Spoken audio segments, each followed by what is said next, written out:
بہادر اور کمزور شخصیت کے لوگوں کا واقعہ۔ نیلسن منڈیلا 2 بھائیوں سے زیادہ وقت جیل میں گزارنے کے بعد بالآخر ساؤتھ افریقہ کے صدر بن گئے تو اپنی سیکیورٹی ٹیم کے ساتھ شہر گھومنے گئے اور وہیں راستے میں ایک ہوٹل میں کھانا کھانے بیٹھ گئے۔ وہاں انہوں نے ایک آدمی کو دیکھا جو اپنا کھانا آنے کا انتظار کر رہا تھا۔ نیلسن منڈیلا نے اپنے سیکیورٹی افسر سے کہا کہ اس شخص سے کہیں کہ اپنا کھانا لے کر ہماری میز پر آ جائے اور یہیں بیٹھ کر ہمارے ساتھ کھائے۔ وہ شخص آ گیا۔ کھانا کھانے کے دوران اس کے ہاتھ بری طرح سے کانپ رہے تھے۔ کھانا ختم ہونے کے بعد وہ چلا گیا۔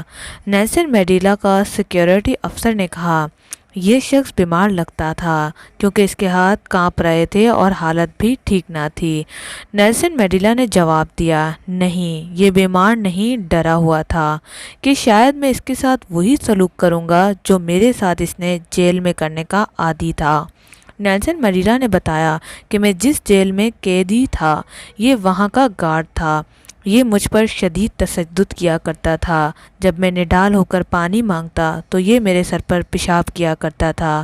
آج اس کے ہاتھ اس لیے کانپ رہے تھے کہ میں صدر ہوں۔ اسے لگا کہ میں انتقام لوں گا، لیکن انتقام ایک ایسا جذبہ ہے جو قوم کی تعمیر میں مدد دینے کے بجائے اسے بربادی کی طرف لے جاتا ہے، جبکہ صبر اور صلح رحمی کا جذبہ قوم کی تعمیر میں مدد دیتا ہے۔